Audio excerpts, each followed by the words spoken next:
Welcome to the show. Now, Justice Binta Nyako of the Federal High Court in Abuja has struck out 8 of the 15 terrorism and felony charges preferred by the federal government of Nigeria against the detained leader of the indigenous people of Biafra, Nnamdi Kanu.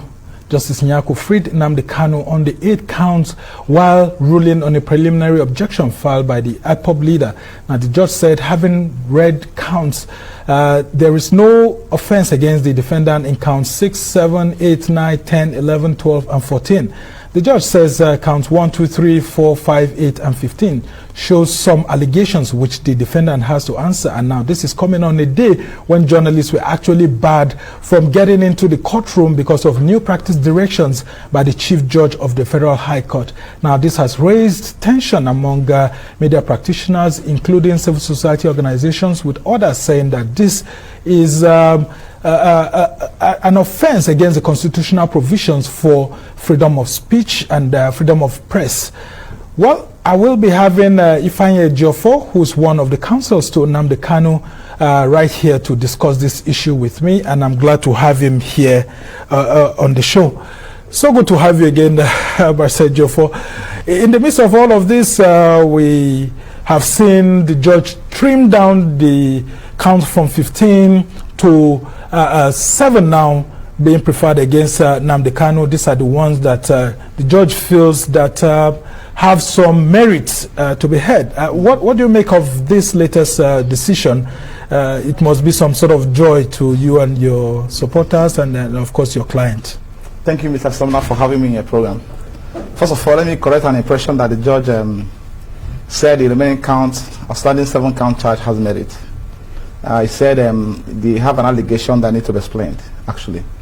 We are making progress. I will just summarize in that form because what's the confusion about the ruling of today is that we have 14-count charge that has to do with a broadcast made from an unknown place, not specified under the law, which they classified as an act done in furtherance of an act of terrorism.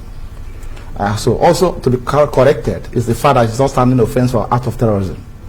So the judge found merit in objection on count 7, 9, 11, 12, 13, and the 15. That is the 8-count charge, and dismissed them. However, from count 1 to 14, they are interrelated. They can be separated because they has to do with, they are predicated upon a broadcast made from an unknown place, not defined, and also received in a place not also defined. Isn't it within the territory of Nigeria? No, it wasn't defined. It wasn't stated in the charge whether it was received in Abuja or in Anambra State or in Enugu. So these are fundamental issues we believe we are going to address in. I have to address in court of appeal. Then 2, the facts of count 15 borders on importation of transmitter. The court also found that that charge was predicated on a non-existent law, because the court said it has gone through the criminal code act. He didn't find any place in the act where the offense of force censure was also provided for. But based on the powers and relying on extant laws, the court amended it. So if I will ask in the circumstance, this has to do with importation of an item, assuming without considering to the fact that such constitutional offense. And court also, it's very clear, the count is very clear. Item imported, kept in Obulisuzo in a local government. What will come to you quickly, which was part of the arguments we canvassed before the Federal High Court, is whether the Federal High Court in Abuja has jurisdiction to entertain matters on alleged act, constitutional offense that was committed in Obulisuzo. The answer is no. It's in negative.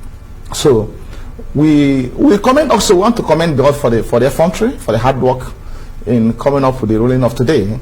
But we believe we are going to address the remaining count, because that has also dealt with the entire allegations leveled against our client, and it also paved way for us to take his bail application, which was done today.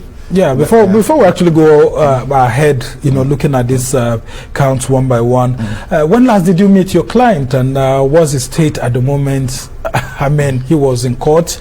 How has it been like with him all through this while? However, it has been, we usually visit him Mondays and Thursdays in line with the court's guideline and order.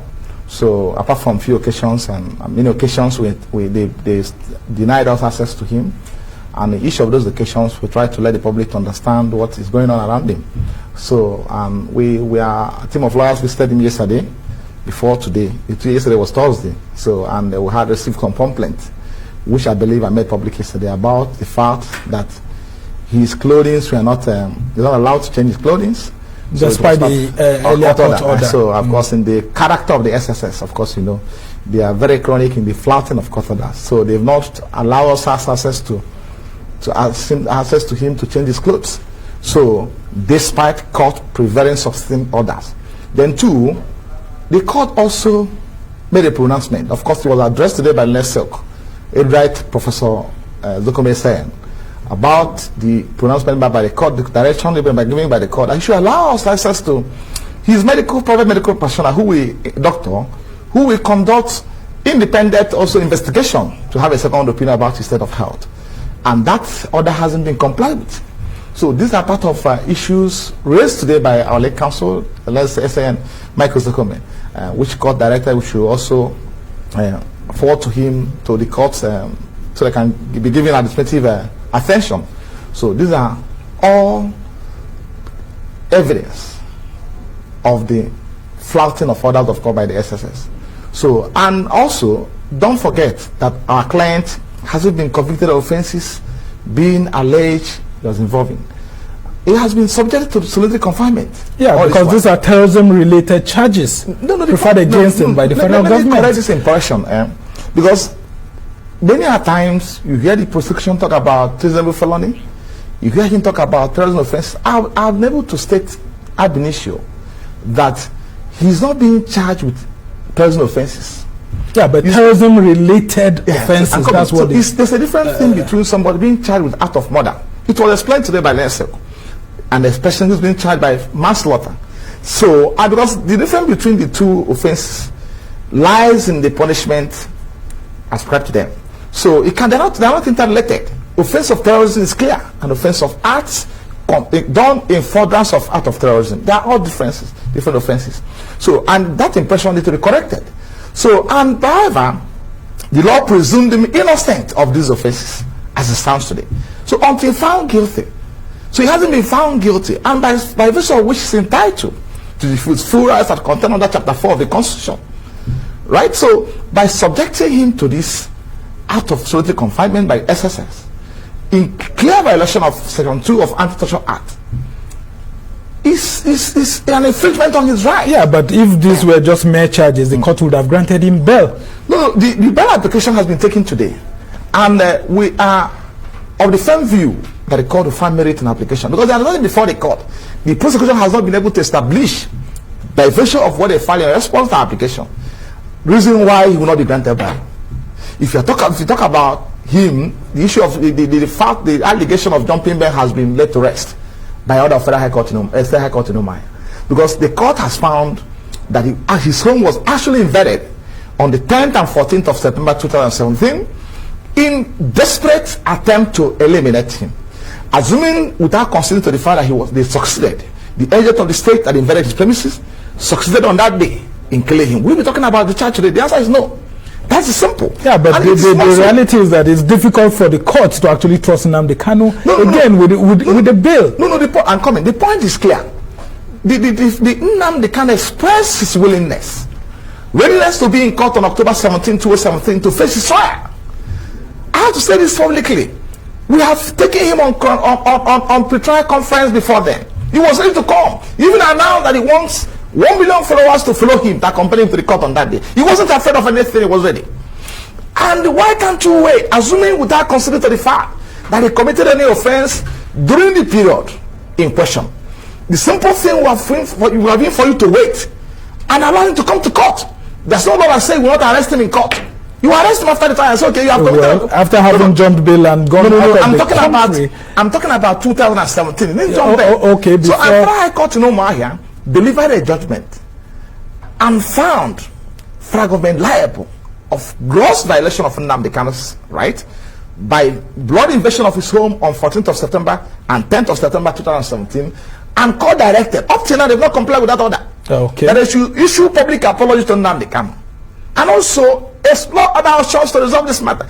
The court found the invasion of his premises unlawful, unconstitutional, and a gross violation of his right. So the issue of jumping bail has been laid to rest. Okay. By virtue of that. I'm being told that I don't have enough time left. Sorry about that. Let's talk about the issue of the practice directions, which stopped journalists from getting into the courtroom. Do you think in one way or the other this may affect your client, especially if journalists are not there or members of the public to see how the trial is going? The fact is clear that we can never allow that practice direction to stand. We are not oblivious of the fact that it was actually put in place because of our case. We are very familiar with that. It's not only him that has terrorism-related we are charges. Why? Okay, now, a witch cried in the night and a child died in the morning. Are you with me? They've been there talking about practice direction. Why did they issue yesterday? Why did they come out yesterday? This is a simple question that is begging for answer. So you think Nnamdi Kanu is the target here? However, we have looked at the provisions of the practice direction issued yesterday, and we have the firm belief, the Leonard Silk, and made it public today, that some portions of these provisions are in clear violation of the provision of the Constitution. So right to fair hearing, the right to have the public be part of the proceedings. You can never beat a child and expect not to cry. You can never share the press from being part of the proceedings, because Nnamdi Kanu has been tried in the public by the federal government. Nnamdi Kanu has been condemned in the public by the federal government. Nnamdi Kanu has been convicted by the public by the federal government. So the trial must be witnessed by the press. So we are intending to challenge, the SARC has made it clear to the world that we are going to challenge the unconstitutional provisions in that practice direction issued yesterday, and it will happen soon. So because we know what they are trying to do, and we can't allow them to have their way. Okay, very interesting indeed. And we just hope you will help us, even as journalists, to be able to have access. You must be part of the proceedings. Because everyone in the country is interested in knowing what happens at that trial. It can't be done in secret. You must be part of it. Because when they were granting interview about what and what not Nnamdi Kanu did, the judges were there when the learned AGF condemned him and convicted him in the public. And in court, we are doing our best. And today, we've seen the result. All right. And we're making further progress. Well, and we move. We can't wish you well. We must thank you so much. Ifeanyi Ejiofor is the counsel to Nnamdi Kanu, and he's been on this trial all through. And we just hope that the right authorities do the best, what is acceptable by law in this circumstance. Thank you so much. Thank you so much for being with us. You're still watching the Arise interview. Plenty more still ahead, including reviewing the issues of this practice directions as how it affects journalists. Stay with us.